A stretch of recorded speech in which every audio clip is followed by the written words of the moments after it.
দমদমে যেটা এখন মেট্রো স্টেশন, যেটা একসময় ওনাদের বাগান বাড়ি ছিল, এবং যেখানে আর কি ওনারা সমস্ত ওষুধ তৈরি করতেন, এবং সেগুলো শুধু তৈরি করতেন না, মানে হি ওয়াজ সাচ এ ফিলান্থ্রপিস্ট, উনি সেগুলোকে ফ্রিতে ডিস্ট্রিবিউট করতেন।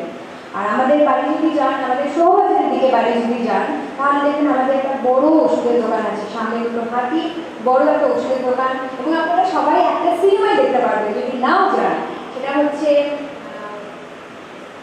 অভিষেক বচ্চন আর বব বিশ্বাস মুভিতে যে সিনেমা, যে ওষুধের দোকানে দেখানো হয়েছে, সেটা কিন্তু আমাদের বাড়ির দোকান।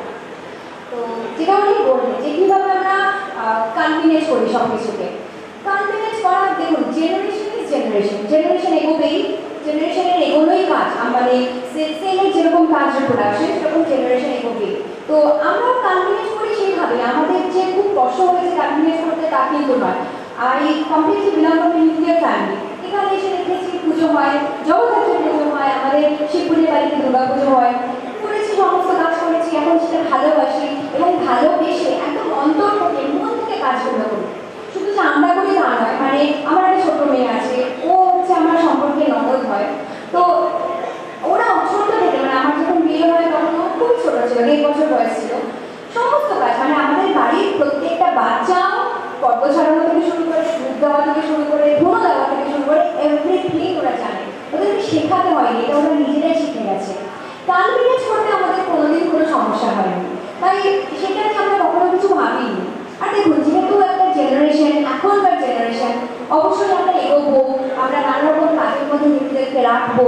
আর তার সাথে সেলফ ডিফেন্স যেটা বলছে, যেটা পার্থবাবু বারবার বলছে, self defence is a very important thing.